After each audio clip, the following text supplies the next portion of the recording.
નામો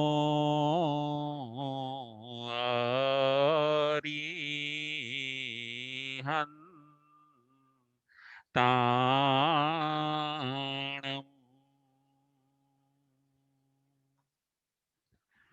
નામો સિદ્ધાણમ નામો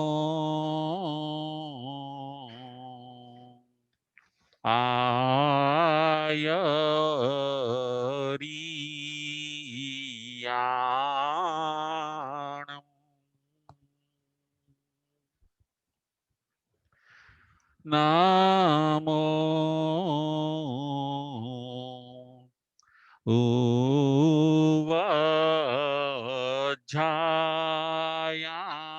ઉવજ્જાયાણમ નામો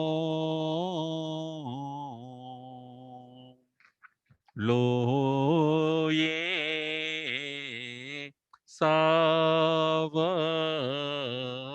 સાહુણમ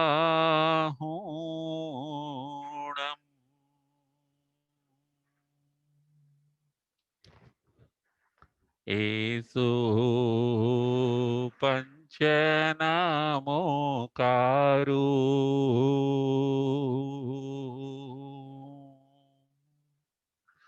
સવ પાવપણાશણો મંગલાણં ચ સવિસિં પડમં હવૈ મંગલમ પડમં હવૈ મંગલમ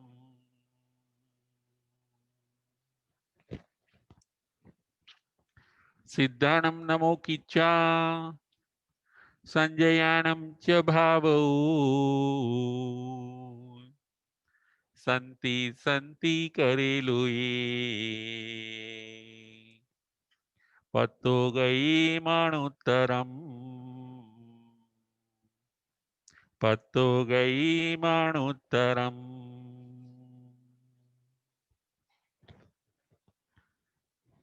પંચ પરમેષ્ઠી ભગવંતોને ભાવપૂર્વક વંદન નમસ્કાર કરીને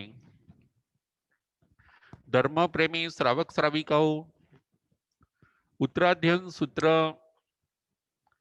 પરમાત્માની અંતિમ દેશના અધ્યયન નંબર 30 પ્રવચન નંબર 90 આજના પ્રવચનનો વિષય છે તપ માર્ગ. તપ માર્ગ એ આજના પ્રવચનનો વિષય છે. અધ્યયન નંબર 30 ની અંદર ભગવાન આપણને તપનું મહત્વ સમજાવે છે. તપ એ મોક્ષ માર્ગનું ચોથું પગથિયું છે. તપનું કામ શું અને ચારિત્રનું કામ શું?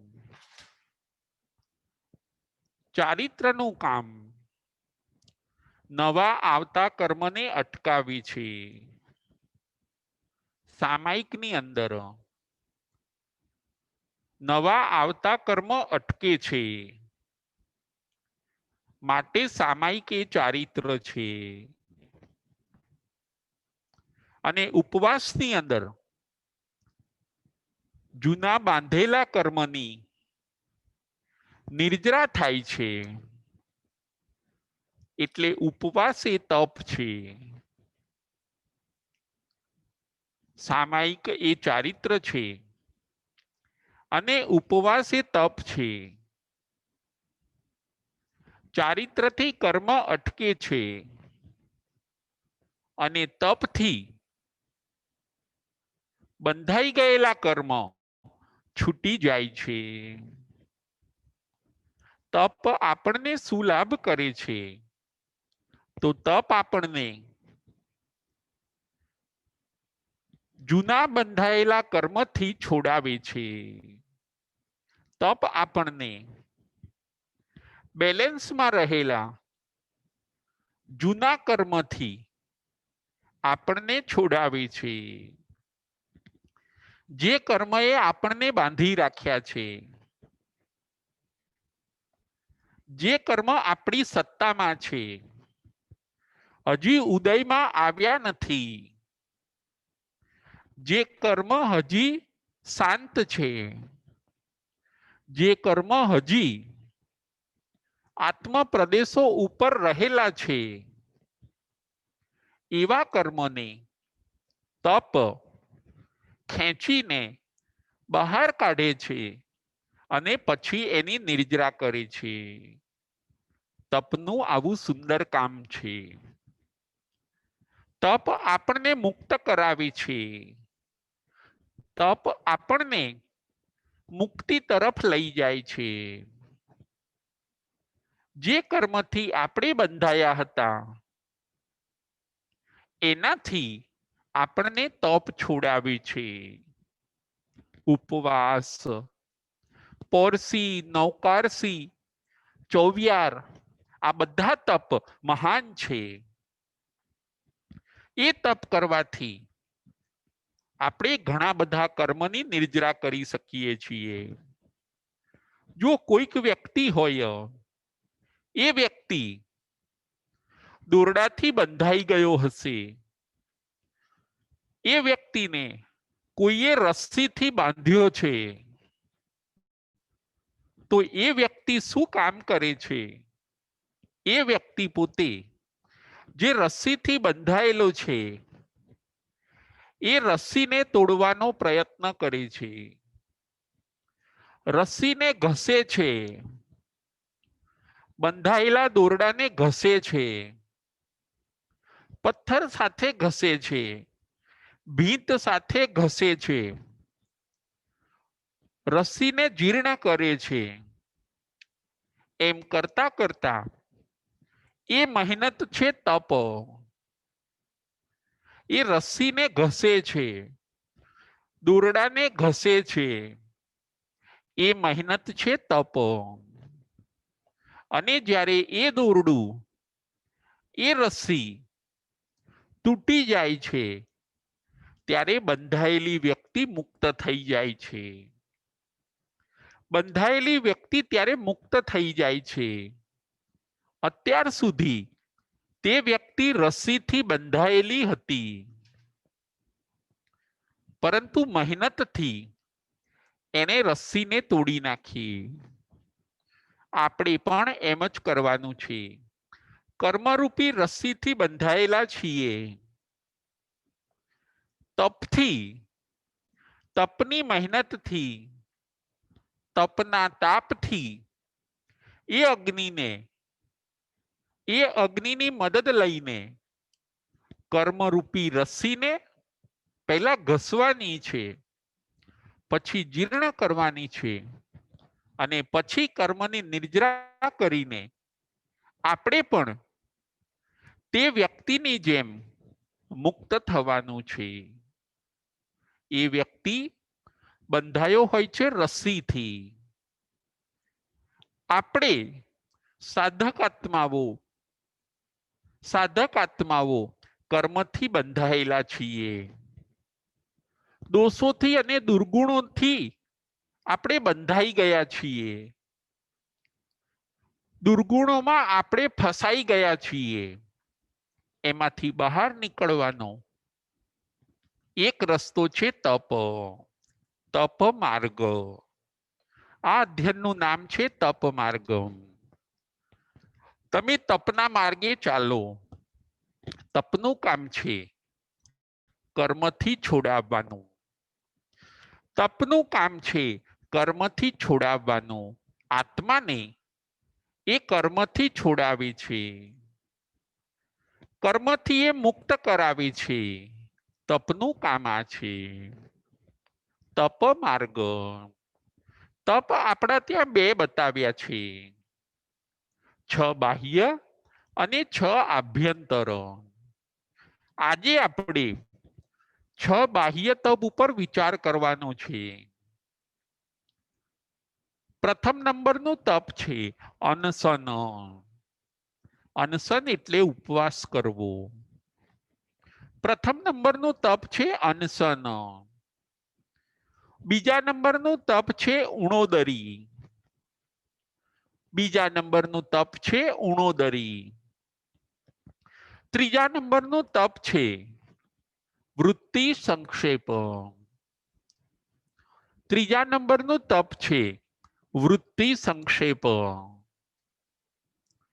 ચોથા નંબરનું તપ છે રસ પરિત્યાગ। ચોથા નંબરનું તપ છે રસ પરિત્યાગ। પાંચમા નંબરનું તપ છે કાય ક્લેશ। પાંચમા નંબરનું તપ છે કાય ક્લેશ। અને છઠ્ઠા નંબરનું તપ છે પ્રતિસલ્લીનતા। અને છઠ્ઠા નંબરનું તપ છે પ્રતિસલ્લીનતા। આ છ તપ ઉપર આજે આપણે વિચાર કરવાનો છે। પ્રથમ નંબરનું તપ છે અનશન। અનશન એટલે ઉપવાસ કરવો। ઉપ એટલે પાસે અને વાસ એટલે વસવું। આત્માની પાસે વસવું એને કહેવાય છે ઉપવાસ। આહારનો ત્યાગ। ઉપવાસથી વર્ષી તપ થઈ શકે। પોરસી કરવી, નોકારસી કરવી, અમુક સમય મર્યાદા માટે આહાર છોડવો એને કહેવાય છે અનશન। ચોવિયાર કરવા 12 કલાક સુધી આહારનો ત્યાગ કરવો અનશન। અસનનો ત્યાગ એને કહેવાય અનશન। અસનનો ત્યાગ એને કહેવાય અનશન। આ છે પ્રથમ નંબરનું તપ। આ તપ શ્રેષ્ઠ છે। ઉપવાસ એનું ફળ, એનું મહત્વ એ ખૂબ જ ઊંચું છે। એક ઉપવાસથી સાધક આત્મા અનંતી કર્મ નિર્જરા કરી શકે છે। આપણે આપણા જીવનની અંદર ચોવિયારો કે તેવિયારો ઉપવાસ કરવાની પ્રેક્ટિસ કરવી જોઈએ। ઉપવાસ થઈ શકે છે। ઉપવાસની આપણે પ્રેક્ટિસ કરીએ। પ્રથમ નંબરનું તપ છે અનશન। બીજા નંબરનું તપ છે ઉણોદરી।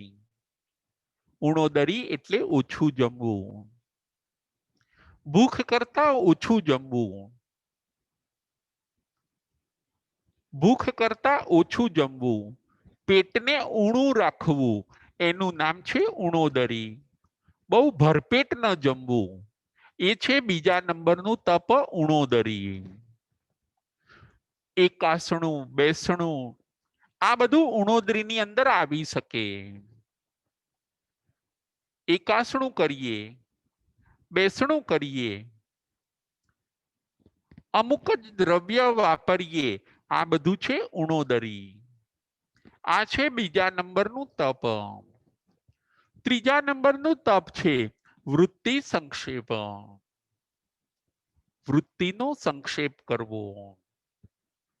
વૃત્તિ એટલે આશા, વૃત્તિ એટલે ઈચ્છા, એનો સંક્ષેપ કરવો।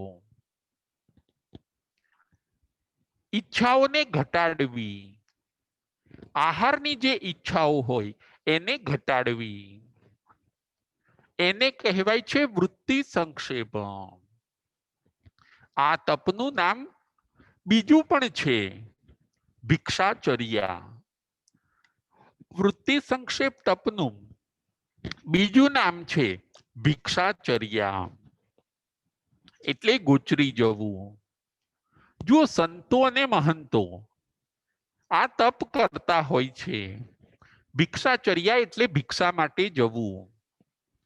સંત કે સતીજી 1 કલાક સુધી 1.5 કલાક સુધી એ પોતે ભિક્ષા માટે ફરે છે, તો એમને 1 કલાક કે 2 કલાક જ્યાં સુધી ભિક્ષા માટે ફર્યા, તો એમને 2 કલાક સુધી ભિક્ષાચર્યા નામનું તપ થયું, એમને વૃત્તિ સંક્ષેપ નામનું તપ થયું.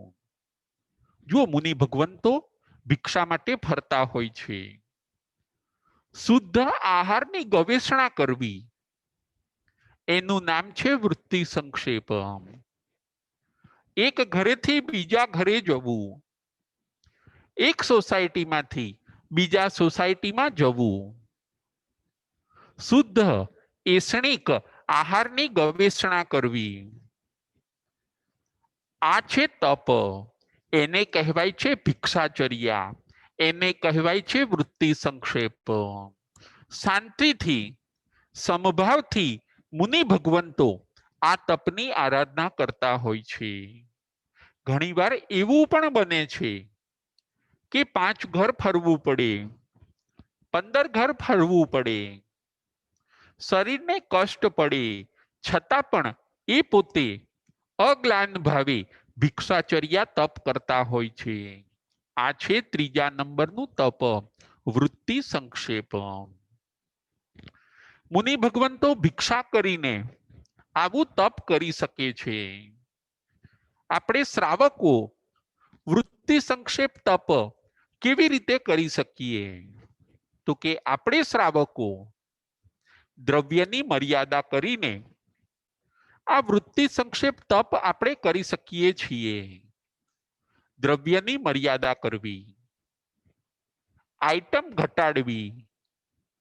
આપણે એવા પચખાણ લઈ શકીએ કે આજે હું 10 દ્રવ્યથી વધારે વાપરીશ નહીં, 15 દ્રવ્યથી વધારે વાપરીશ નહીં. એવા જો આપણે પચખાણ લઈએ, દ્રવ્યની ગણતરી કરીએ, બરાબર ઉપયોગ રાખીએ, તો આપણે વૃત્તિ સંક્ષેપ તપ કર્યું એમ કહી શકાશે. આપણે પણ આ વૃત્તિ સંક્ષેપ તપ કરવું જોઈએ. વધારે દ્રવ્યોમાંથી કે વધારે ઈચ્છાઓમાંથી આ તપ આપણને બહાર કાઢે છે. અલગ અલગ આઈટમોમાંથી, એના મોહમાંથી આ જીવ, આ તપ આપણને મુક્ત કરાવે છે કે તમે વૃત્તિઓનો સંક્ષેપ કરો. જુઓ, આપણે નાના હતા ત્યારે માત્ર 1 કે 2 દ્રવ્યથી ચાલી જતું. નાનું બાળક હોય છે, એ માત્ર દૂધ જ પીવે છે, 1 દ્રવ્યથી એ બાળક ખુશ રહે છે. વધારે દ્રવ્યોની મર્યાદા આપણે પાડી છે. વધારે દ્રવ્યો, અલગ અલગ સ્વાદથી ખાવાની ટેવ આપણે ઊભી કરી છે. એમાંથી બહાર નીકળવાનું છે. ઓછા દ્રવ્યો હોય તો પણ ચાલી શકે, 5-10 દ્રવ્ય બહુ થઈ ગયા. એવી રીતે આપણે સંતોષમાં આવવાનું છે, આઈટમના સંતોષની અંદર. વધારે આઈટમોની જરૂર નથી, હું આટલા જ દ્રવ્યથી ચલાવું, એને કહેવાય છે વૃત્તિ સંક્ષેપ તપ. ભગવાન કહે છે આ તપ પણ આપણે કરવાનું છે.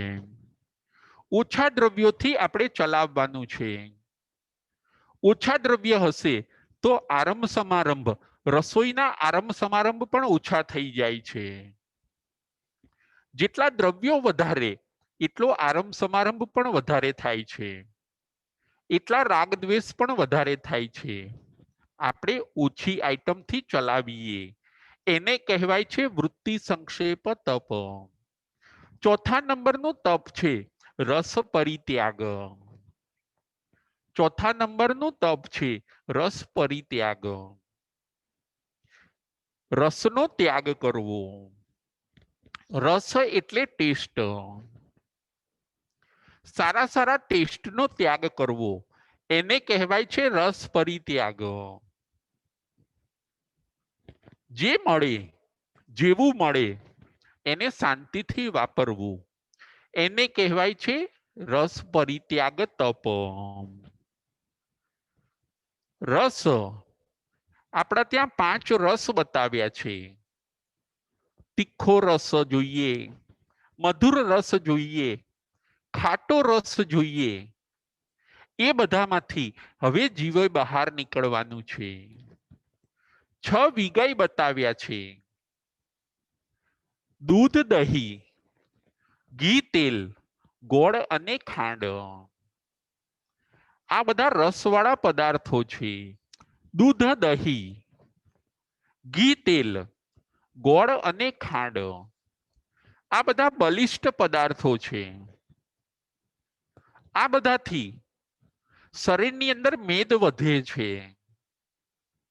આ બધા રસોથી, આ બધા રસના વારંવાર સેવનથી શરીરની અંદર આળસ અને પ્રમાદ વધે છે. ધર્મનો ઉત્સાહ જાગતો નથી. ધર્મની અંદર આપણને ધર્મ કરવાનું મન થતું નથી. ધર્મની અંદર પ્રમાદ થાય છે. બલિષ્ઠ પદાર્થોનો ત્યાગ કરવો જોઈએ. વિગયોનો ત્યાગ કરવો, એને કહેવાય છે રસ પરિત્યાગ. અથવા તો ભલે કદાચ ત્યાગ ન કરીએ, પરંતુ એની મર્યાદા નક્કી કરવી. અમુક વિગય વાપરવું, અમુકને ન વાપરવું, વિગયને ઓછા કરવા, એ બધું છે રસ પરિત્યાગ તપ. આપણે આ બધો વિવેક શીખવાનો છે. આ છે તપનો વિવેક. આપણે શરીરને પણ સાચવવાનું છે. શરીર એ સાધનાનું પ્રથમ સાધન છે. આ શરીરથી જ આપણે મોક્ષની સાધના કરવાની છે. આપણું શરીર બગડે નહીં, એ પણ આપણે ધ્યાન રાખવાનું છે. શરીરની અંદર મેદ વધવો ન જોઈએ, શરીરની અંદર રોગ ન થવો જોઈએ, અને શરીરની અંદર આળસ પ્રમાદ વધવા ન જોઈએ. એનું ધ્યાન પણ સાધક આત્માઓએ રાખવાનું છે. રસ પરિત્યાગ. 6 વિગયોને આપણે ઓછા કરવાના છે. બીજા 4 મહાવિગય કીધા. મદ્ય, મધ, મધ માંસ, મદિરા અને મદ્ય. મદ્ય, મધ એટલે મધ, હની જેને આપણે કહીશું મધ. પછી મદ્ય એટલે કે દારૂ. પછી માંસ એટલે કે માંસ. આ બધા, આ પણ 4 મહાવિગયમાંથી આપણે બહાર નીકળવાનું છે. એ 4 મહાવિગયનો પણ આપણે ત્યાગ કરવાનો છે. મસાલાવાળું ખાવું, ટેસ્ટી ખાવું, એનો પણ જો આપણે ત્યાગ કરીએ તો એ પણ છે રસ પરિત્યાગ. તીખું જોઈએ, તળેલું જોઈએ, શેકેલું જોઈએ, મસાલાઓથી ભરપૂર જોઈએ, એના ઉપર મર્યાદા કરવી, એ પણ છે રસ પરિત્યાગ.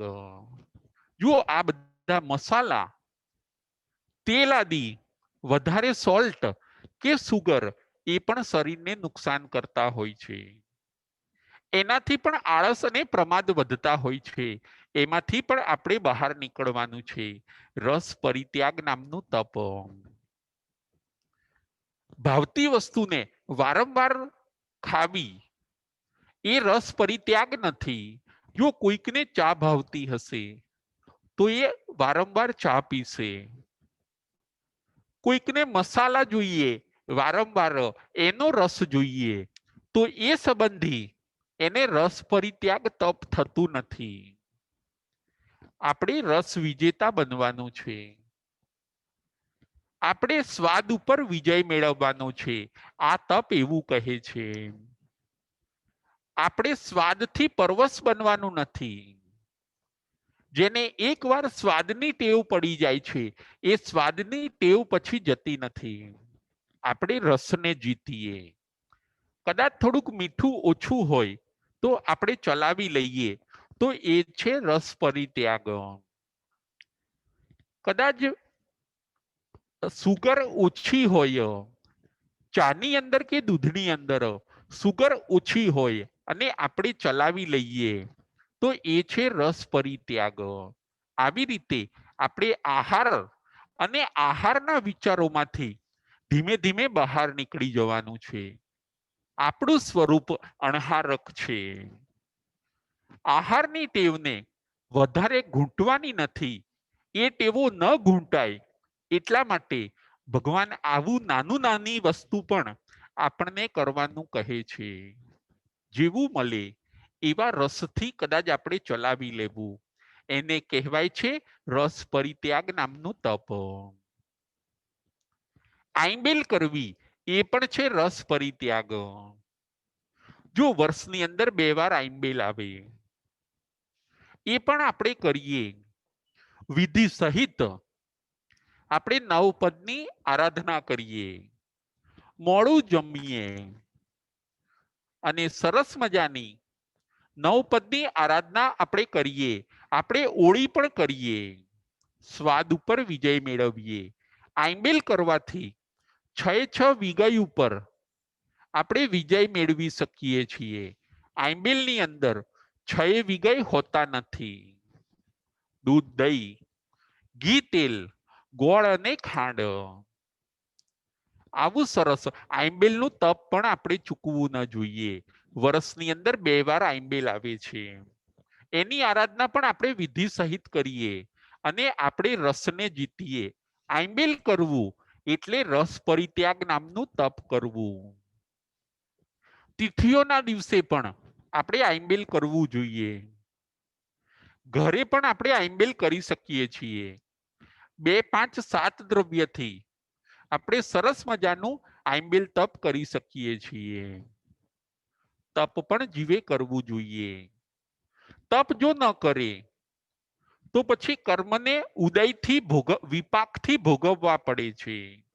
તપ જો ન કરે તો કર્મને ઉદયથી ભોગવવા પડે છે. જો એ તપ કરશે, જાતે પનિશમેન્ટ લઈ લેશે, તો કર્મ સત્તામાંથી ડિલીટ થઈ જાય છે.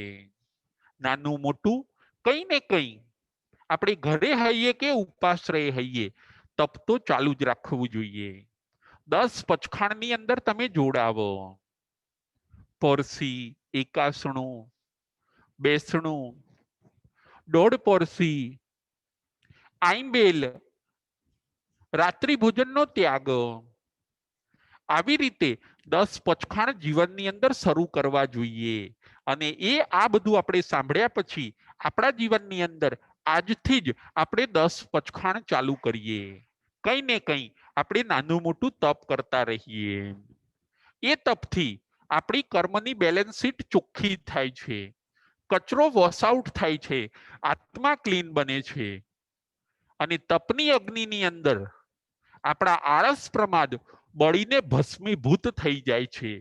તપ કરવાથી આપણને એક નવી સ્ફૂર્તિ અને તાજગી મળે છે. આપણે 10 પચખાણની આરાધના કરીએ. આપણે આપણા જીવનની અંદર આઈંબેલ કરીએ. નાના મોટા કંઈક ને કંઈક તપ આપણે ચાલુ રાખવા જોઈએ. તપના ફાયદા અનેક છે. તપથી શરીરને પણ લાભ થાય છે. તપથી આત્માને પણ અનેક ઘણો લાભ થાય છે. આ બધું વિચારીને આપણે તપ ચૂકવું ન જોઈએ. ખાવાની લપમાંથી હવે આપણે છૂટવું છે. ખાવાની લપને ઓછી કરવી છે. આહાર સંજ્ઞા ઉપર આપણે કાબુ મેળવવો છે. આપણે હવે આહાર ઉપર વિજય મેળવવો છે. આપણે હવે તપસ્વી બનવું છે. અત્યાર સુધી આપણે જ્ઞાન ખૂબ ભણ્યા. હવે આપણે પ્રયોગશાળામાં પ્રયોગ કરવો છે. આત્મા અને શરીર જુદા છે. એનું ભેદ વિજ્ઞાન કરવું એ છે તપ. આપણે પ્રયોગશાળાની અંદર તપ કરીએ. આત્મા, શરીર અને કર્મ એ ત્રણને હવે આપણે જુદા પાડીએ. આવું સુંદર આપણે કાર્ય કરવાનું છે.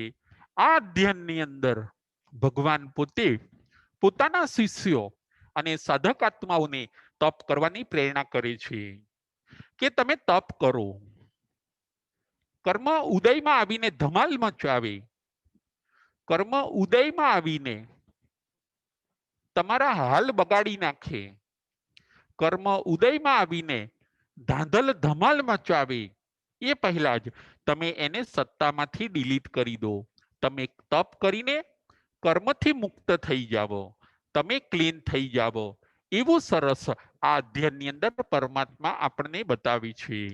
ચોથા નંબરનું તપ હતું રસ પરિત્યાગ. રસ ઉપર આપણે વિજય મેળવીએ, આઈંબેલ કરીએ, આઈંબલની સરસ આરાધના કરીએ. પાંચમા નંબરનું તપ છે કાયક્લેશ તપ. કાયક્લેશ તપ એટલે કાયાને થોડું ક્લેશ પડે એવું અનુષ્ઠાન કરવું, કાયાને થોડુંક પેઇન થાય, કાયા થોડીક તકલીફ અનુભવે એવું અનુષ્ઠાન કરવું, એને કહેવાય છે કાયક્લેશ તપ. કાયાને તકલીફ પડે એવું અનુષ્ઠાન કરવું, એને કહેવાય છે કાયક્લેશ તપ. જુઓ, આપણે ક્યાંય ચાલીને જવું તો એ થયું કાયક્લેશ તપ. વાહનનો ઉપયોગ ન કરવો. આપણે નજીકમાં ક્યાંય જવું હોય તો આપણે યત્નપૂર્વક ત્યાં ચાલતા જઈએ, કાયાને થોડુંક પેઇન થયું, આપણે વાહનનો ત્યાગ કર્યો તો એ થયું કાયક્લેશ તપ. આપણે લિફ્ટનો ઉપયોગ ન કરીએ, સીડી ચડીને જઈએ, ચડીને ઉતરીએ, સીડી ચડીએ અને ઉતરીએ તો એ થયું કાયક્લેશ તપ. કાયાને થોડીક તકલીફ થાય, કાયા થોડી કસાય એવું તપ કરવું, એનું નામ છે કાયક્લેશ તપ. કાયાને આપણે કસવાની છે, કાયાને સુંવાળી બનાવવાની નથી. આ કાયાથી આપણે થોડું કામ લેવાનું છે અને એને કહેવાય છે કાયક્લેશ તપ. હવે આવું કાયક્લેશ આપણે કરવાનું છે. સુવાળા આસનો ઉપર ન સૂવું, નીચે ખાલી શેતરંજી પાથરીને સૂઈ જવું, એને કહેવાય છે કાયક્લેશ તપ. ડનલોપ, ગાદી, તકિયા એ બધાનો ત્યાગ કરવો અને ભોંય પથારી કરવી, એને કહેવાય છે કાયક્લેશ તપ. એક આસને બેસવું, એને કહેવાય છે કાયક્લેશ તપ. ઠંડી ગરમી સહન કરવા, ઠંડી લાગે તો હીટર ન કરવું, ગરમી લાગે તો એસી ન કરવું, એને કહેવાય છે કાયક્લેશ તપ. કાયા કસાય એવા સંજોગોમાં આનંદથી રહેવું, તો આ તપની આરાધના થાય છે. આપણે કાયક્લેશ તપની આરાધના કરીએ, આપણે કાયક્લેશ તપને જાણીએ અને એ કેવી રીતે થાય, જે રીતે થતું હોય એ રીતે આપણે કરવાની પ્રેક્ટિસ કરીએ. આવી રીતે કાયક્લેશ તપનો પણ આપણે લાભ લેવાનો છે. એનાથી પણ અનંતી કર્મ નિદ્રા થાય છે. જૂના કર્મ, નવા કર્મ બંધાતા નથી અને જૂના કર્મ ખાલી થાય છે. કાયક્લેશ તપ. આસનો કરવા, પદ્માસને બેસવું, અર્ધ પદ્માસને બેસવું, સામાયિકની અંદર અર્ધ પદ્માસને બેસવું, પદ્માસને બેસવું, એ પણ છે કાયક્લેશ તપ. વીરાસને બેસવું, અડોલ આસને બેસવું, એ પણ છે કાયક્લેશ તપ. ગરમી આવી જાય છતાં પણ એ સ્થાનેથી ખસીને છાયે ન જવું, એને કહેવાય છે કાયક્લેશ તપ. આવા સરસ કાયક્લેશ તપની પણ આપણે આરાધના કરવાની છે. આપણે સાધક છીએ, આપણે આ બધું કરીશું તો તપથી કર્મની નિર્જરા થશે, આપણું દેવું ચૂકવાય છે, આપણા અશુભ કર્મ બહાર નીકળી જાય છે અને થોડુંક તપ આપણને મહાન લાભ આપે છે. સંતો પણ કાયક્લેશ તપ કરતા હોય છે. જુઓ, આપણા ગુરુ ભગવંતો મુનિ ભગવંતો એ લોકો કિલોમીટરોના વિહારો કરતા હોય છે. એ છે કાયક્લેશ તપ. ખુલ્લા પગે ચાલતા હોય છે, કાંટા વાગે કાંકરા વાગે, એ છે કાયક્લેશ તપ. ઠંડી ગરમી સહન કરતા હોય છે, એ છે કાયક્લેશ તપ મુનિ ભગવંતોનું. લોચ કરતા હોય છે, લોચો, એ પણ છે કાયક્લેશ તપ. અને આપણા મુનિ ભગવંતો 22 પરિસહ સહન કરે છે, એ પણ છે કાયક્લેશ તપ. અને અનંતી કર્મ નિર્જરા કરે છે. કાયક્લેશ તપનું આવું સુંદર ફળ છે. આપણે પણ આપણા જીવનની અંદર કાયક્લેશ તપ લાવવાનું છે. કાયક્લેશ તપની આરાધના કરીને આપણે પણ આપણા આત્માને ઉજ્જવલ બનાવવાનું છે.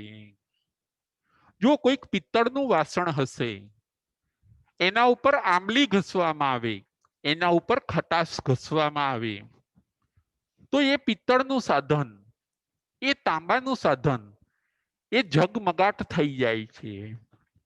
બસ આ તપ પણ એવું જ છે.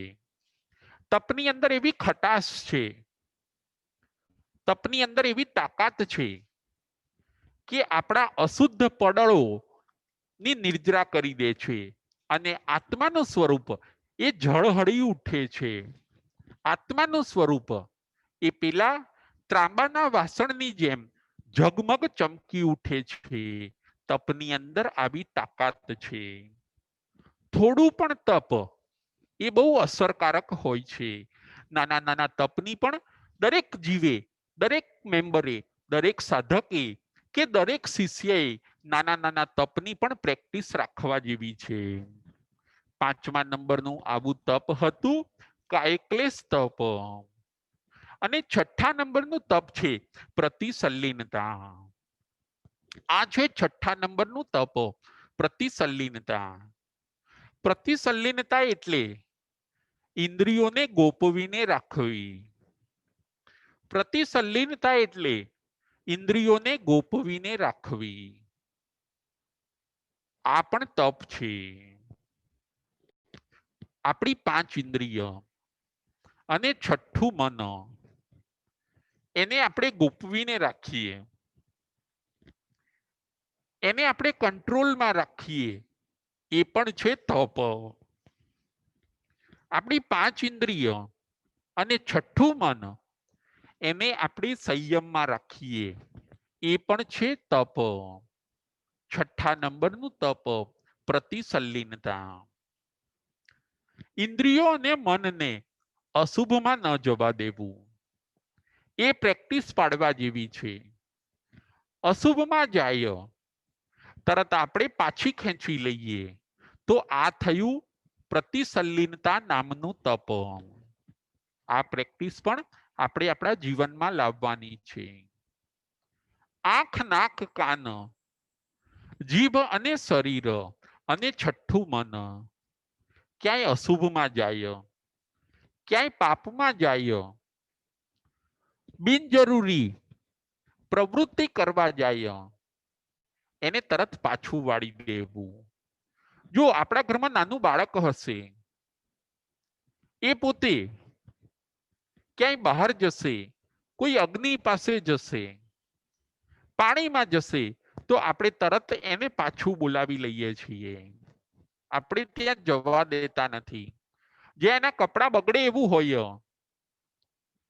એનું શરીર બગડે એવી વસ્તુ હોય, ત્યાંથી એ બાળકને આપણે પાછા બોલાવી લઈએ છીએ.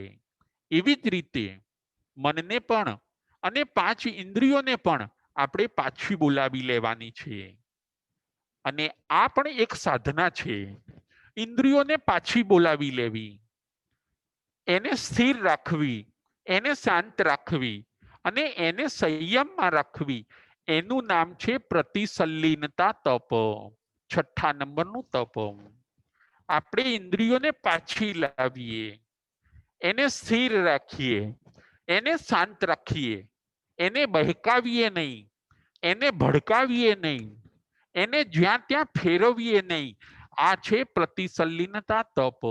અને આ પ્રેક્ટિસ પણ આપણે કરવાની છે. પાંચ ઇન્દ્રિય અને છઠ્ઠું મન, એનો સંયમ, એનું નામ છે પ્રતિસલ્લીનતા તપ.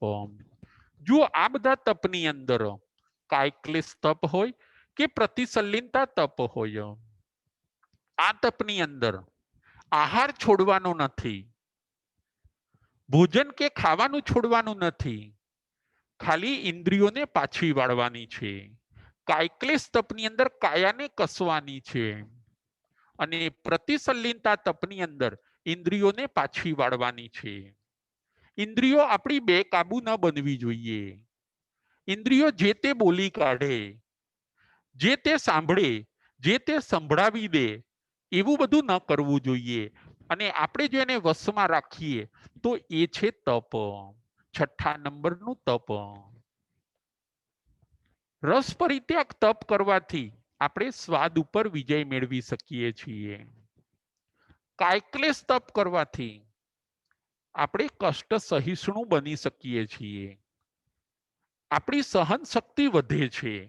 કાયક્લેશ તપ કરવાથી આપણી સહન શક્તિ વધે છે. રસ પરિત્યાગથી આપણે સ્વાદ વિજેતા બનીએ છીએ અને પ્રતિસલ્લીનતા તપથી આપણે સંયમી બનીએ છીએ.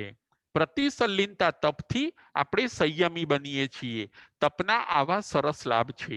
છઠ્ઠા નંબરનું તપ હતું પ્રતિસલ્લીનતા. મૌન પણ પ્રતિસલ્લીનતા તપમાં આવે છે. આપણે મૌન રાખીએ. મૌન એટલે ન બોલવું. મૌનના પણ 3 પ્રકાર છે. મનનું મૌન, વચનનું મૌન અને કાયાનું મૌન. મનનું મૌન, વિચારો બહુ ન કરવા.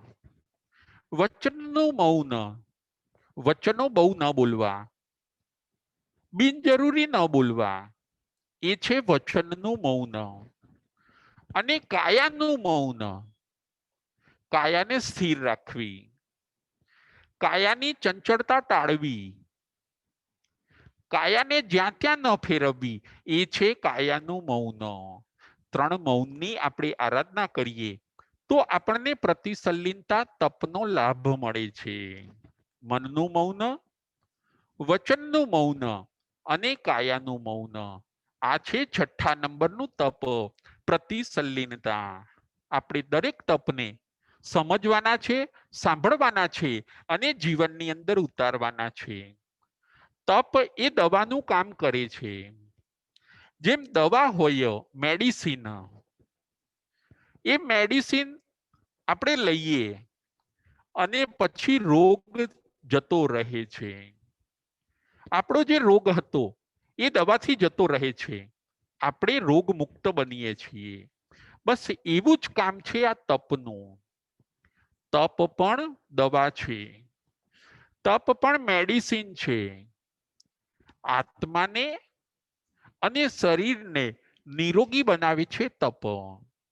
ફરીથી આત્માને અને શરીરને નિરોગી બનાવે છે તપ.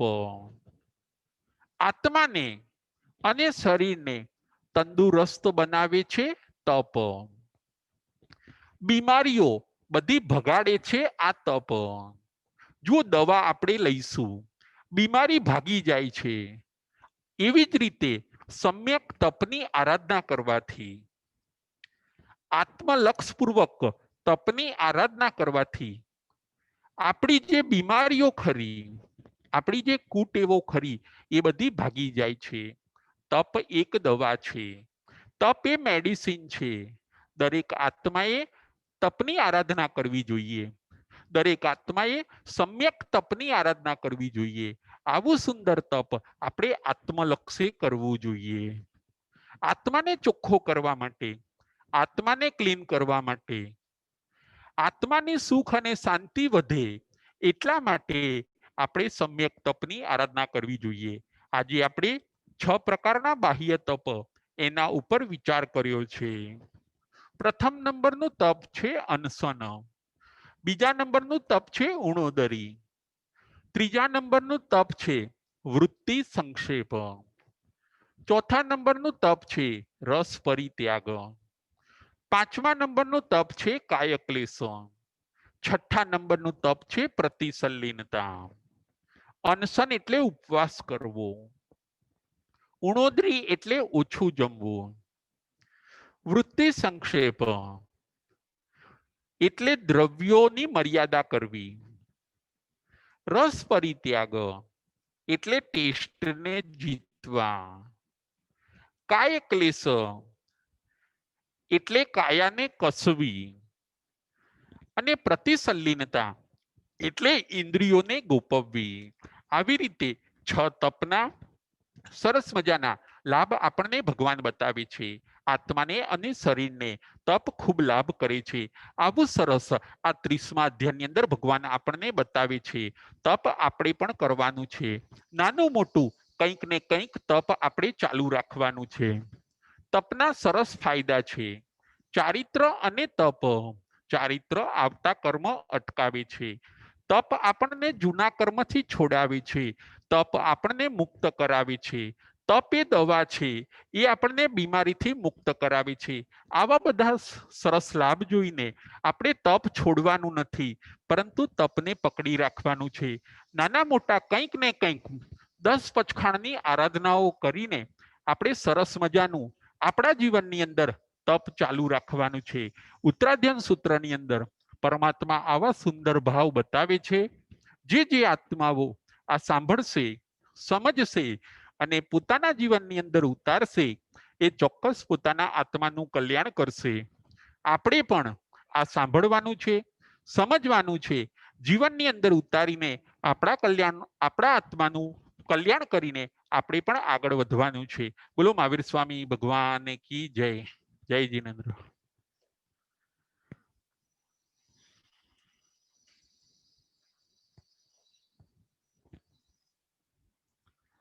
જમ વૈદમ બચ્ચા મિલિયા મીણા ખરમ ચખરમ પયૈનમ વિનયનમ જોગીરમ ગોસીરમ સુઠોદિનમ દુઠ્ઠુ પડીચિયમ અકાલે કૌ સજાઓ કાલેના કૌ સજાઓ સજય જેમ સજયના સજયમ એમ ભણતા ગણતા ચિંતવતા જ્ઞાનના 14 ચાર માહિલો.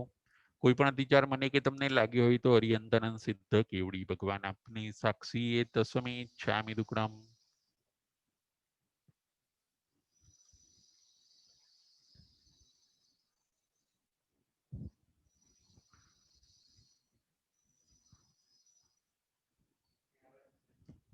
પ્રશ્નોત્તરી ગીરાબેન શેઠ. જય જીનેન્દ્ર રાજુભાઈ. જય જીનેન્દ્ર. મારો એક પ્રશ્ન હતો કે મહાવીર સ્વામી ભગવાને માસ ખમણ કર્યા એ 11,80,000 શું આંકડો છે આગળ? બરાબર છે, બરાબર છે. હવે 11 એ છે ને, હા, અલગ અલગ બધી જગ્યાએ ઘણી વાર આવે છે ગીરાબેન, એવું થાય છે. એટલે એમણે છે નંદન મુનિના ભવની અંદર કર્યા હોય છે, 25મા ભવની અંદર. 25મા ભાવમાં. હા, 25મા ભવમાં જે 11 લાખ કે એ બધો આંકડો આવે છે ને, એ એમણે 25મા ભવમાં કર્યા હોય છે. 27મા ભવની અંદર નહીં. કારણ કે 27મા ના આવે, 25મા હા, આવે એમ ને? હા, 25મા આવે છે. જે 11 લાખ કે આવે છે ને ગીરાબેન, એ 25મા ભવમાં. કારણ કે 11 લાખ ને એવા તો 27મા ભવની અંદર થઈ ના શકે. કારણ કે એમને 45 વર્ષની એમનો સંયમ કાળ હોય છે, એમાં કેવી હા, રીતે થઈ શકે? આ જ પ્રશ્ન હા, મારો. એ ના થઈ શકે. અને એ છે ને 48 નહીં લેવાના, એમના 12.5 વર્ષ જ લેવાના. કારણ કે કેવળ જ્ઞાન ને એવું થઈ ગયા પછી તપની આરાધના ઓછી થઈ જાય છે ગીરાબેન. એમને 30 વર્ષે દીક્ષા લીધી ને ભગવાને, પછી એટલે હા, 42.5 વર્ષ સુધી તપ ગણવાનું એમનું. એટલે 12.5 વર્ષ તપ બરાબર. ગણવાનું. પછી હવે કેવળ જ્ઞાન પ્રાપ્ત થાય ને પછી એ લોકો તપની આરાધના ઓછી કરે. તપની આરાધના પછી ના થાય. પહેલા એ લોકો તપ કરતા હોય ગીરાબેન. ખ્યાલ આવ્યો? બરાબર. હા, જય આ જીનેન્દ્ર. 25 હા, હા, બોલો બોલો. 11,80,000 11,80,000 એ 25મા ભાવની વાત છે હા, એમ ને? 25મા ભવમાં. અને ત્યારે એમણે તીર્થંકર નામ કર્મ બાંધ્યું. આટલા બધા માસ ખમણ કર્યા ને એમણે, 11,80,000 ને એવા, ત્યારે એમણે તીર્થંકર નામ કર્મ તપના કારણે બાંધ્યું. અને એ તીર્થંકર નામ કર્મ 25મા ભવમાં બાંધેલું એમને 27મા ભવની અંદર ઉદયમાં આવ્યું. ત્રીજા ભાવની અંદર ઉદયમાં આવે પછી. હા ખ્યાલ આવ્યો? બરાબર. હમ. હા ખ્યાલ આવ્યો. હા હા હા, જય જીનેન્દ્ર. જય જીનેન્દ્ર. રાજેન્દ્રભાઈ સંઘવી.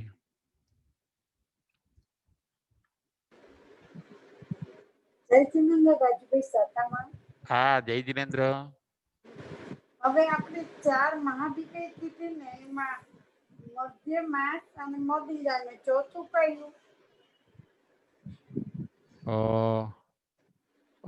મધ્ય, માંસ, મદિરા અને મધ. મધ લેવાનું. મધ તો તમે પેલા કીધું ને, મધ માસ હા, મદિરા. મધ પછી મધ્ય, મધ. મધ, મધ્ય, મધ પછી મદિરા, માંસ અને માખણ. માખણ લેવાનું. તરતનું કરેલું નવનીત. તરતનું કરેલું માખણ હે? હોય તો તરતનું કરેલું માખણ હોય તો પણ ન હા ખવાય. હા, તરત ના ખવાય. એ વિગાઈમાં જતું રહે છે. એ તરત જ વિગાઈમાં જતું રહે છે. એટલે આ 4 એમાં પેલા બેનો તો સાવ નિષેધ છે જ્યોતિબેન. જે હા, એ તો મધ્ય અને માંસ, હા હા એનો સાવ નિષેધ છે કે ભાઈ તમારે માંસ નહીં ખાવાનું અને મદિરા એટલે કે દારૂ નહીં પીવાનો. સારું પીવાનું. અને અને આ મધ માખણ પણ અને બરાબર. બરાબર છે. મધ કોઈક વાર દવામાં કોઈ વાપરતું હોય છે. અને માખણ એ પણ વિગાઈ છે. બરાબર. હા, તો ખ્યાલ અત્યારે આવ્યો? માખણ જે અમૂલનું આવે છે હા એમાં પણ એવું પાપ ખરું એમ ને? હા, એ પણ એ બધા વિગાઈમાં આવે. જોજો એ બધું બધા ખાય તો એની અંદર એમાં છે ને ઘણી ફેટ હોય, એની અંદર ઘણા ફેટ હોય. એટલે પછી આપણા શરીરની અંદર શક્તિ વધતી હોય છે, અથવા તો ચરબી વધે શરીરની અંદર. કોઈએ જો પનીરનું કે એવું શાક ખાધું હશે ને તો એ દિવસે એને આળસ કે ઊંઘ વધારે આવશે જ્યોતિબેન. હા બરાબર. અને નોર્મલ સબ્જી ખાધી હશે તો એને બહુ ઊંઘ નહીં આવે જ્યોતિબેન. હા બરાબર. આપણે ઘીનું બહુ ખાધું હશે ને કંઈક તો આપણને ઊંઘ વધારે આવશે જ્યોતિબેન. હા તો આળસ થઈ જાય છે. હા, બહુ આળસ ચડે. એટલે પછી આપણે છે ને સ્વાધ્યાય ધ્યાન એ બધું ન કરી શકીએ આપણે કંઈ.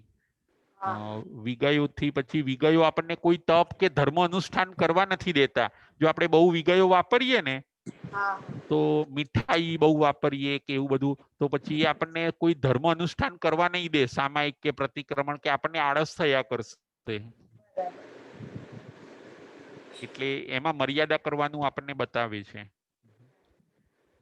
આઈમ્બિલ બેસ્ટ છે, એની અંદર 6 વિગાઈનો ત્યાગ થઈ જાય છે. હા, બરાબર. જય જીનેન્દ્ર. હવે આગળ રાજેન્દ્રભાઈ શેઠ. પ્રણામ ગુરુજી. પ્રણામ. માખણમાં બે ઇન્દ્રિય જોની સતત વૃદ્ધિ થતી હોય છે, એની અંદર એવું મેં હા, વાંચ્યું હતું. એ એમ કે છે કે આમ એ બલિષ્ઠ તો છે જ રાજેન્દ્રભાઈ. બહુ માખણ છે ને બહુ તાકાત વાળું. કારણ કે અંદર ઘી ને આખો સાર આવી ગયો ને, એની અંદર દૂધનો બધો નિચોડ આવી ગયો કે નહીં રાજેન્દ્રભાઈ. એટલે શક્તિ એની અંદર બહુ જ માખણની અંદર. બીજું કે તમે જેવું છાસમાંથી બહાર કાઢો ને એને, એમ કે છે કે છાસમાંથી માખણ જેવું બહાર કાઢો એટલે પછી એની અંદર આવી રીતે બેન્દ્રિય જીવો ઉત્પન્ન થઈ જતા હોય છે કે એવું પણ કહેવામાં આવે છે. છાસમાં હોય ત્યાં સુધી વાંધો મેં નથી. એવું વાંચ્યું.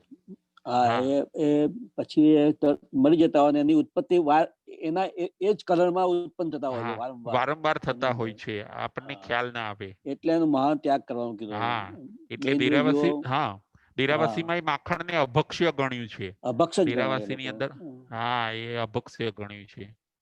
અને એનાથી શું થાય છે કે જીવ હિંસા પણ વધારે થાય, આળસ પ્રમાદે વધારે થાય એ બધું વાપરવાથી.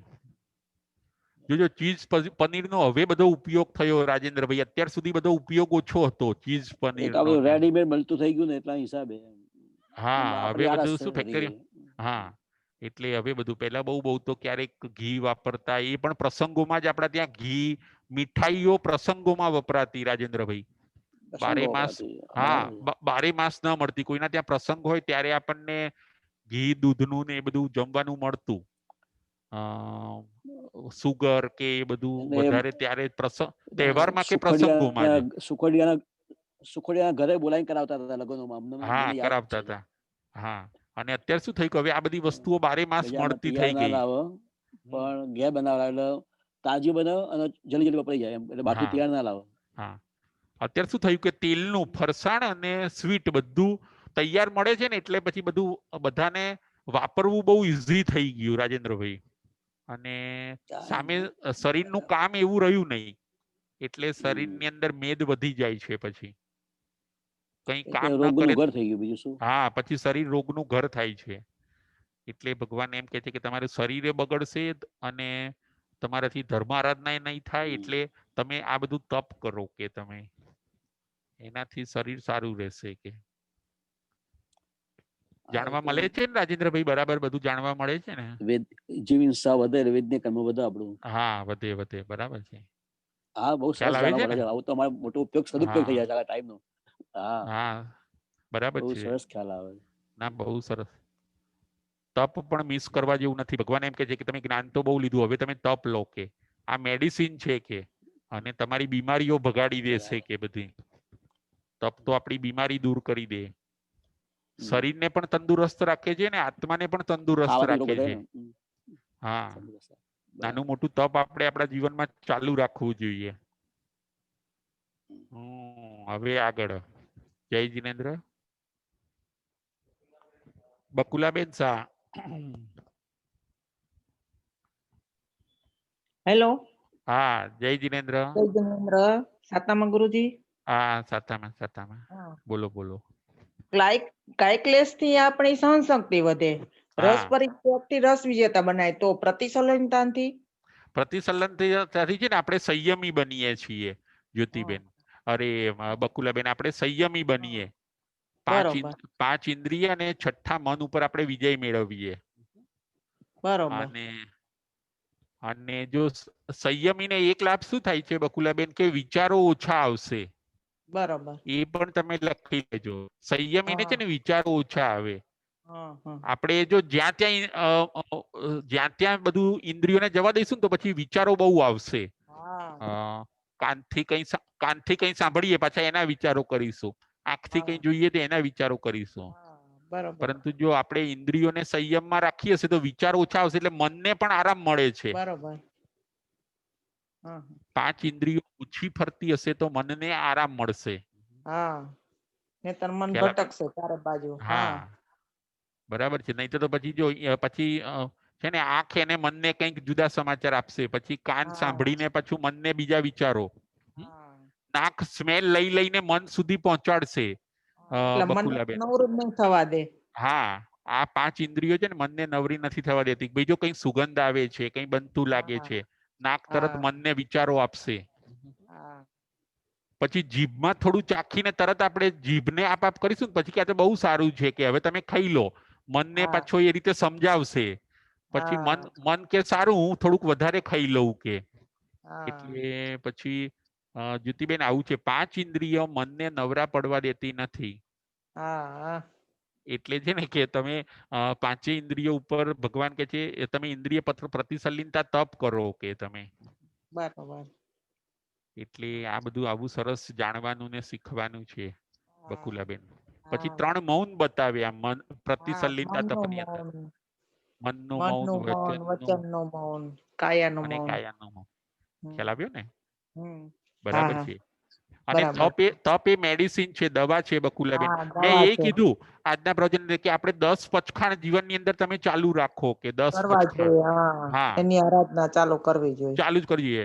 કે ભાઈ 10 હમ પચખાણ નાના મોટા ચાલુ હોય ને, તો એ આપણા શરીરને તપ છે ને શરીરને તંદુરસ્ત રાખે છે, આત્માને આત્માને રાખે, તંદુરસ્ત રાખે. આત્માને હા રાખે. ભગવાન કે આ મેડિસિન છે, દવા છે. કે હમ એટલે કે સરસ આવું મજું તમે તપ કરો. અને બીજું કે તમે જો તપથી નિર્જરા નહીં કરો ને, તો તમારે ભોગવીને નિર્જરા કરવી પડશે હા બકુલાબેન. પણ કરવી તો પડશે જ, હા એટલે કરવું તો એના પડશે. કરતા તપથી કરી લેવી હા સારી. બરાબર છે.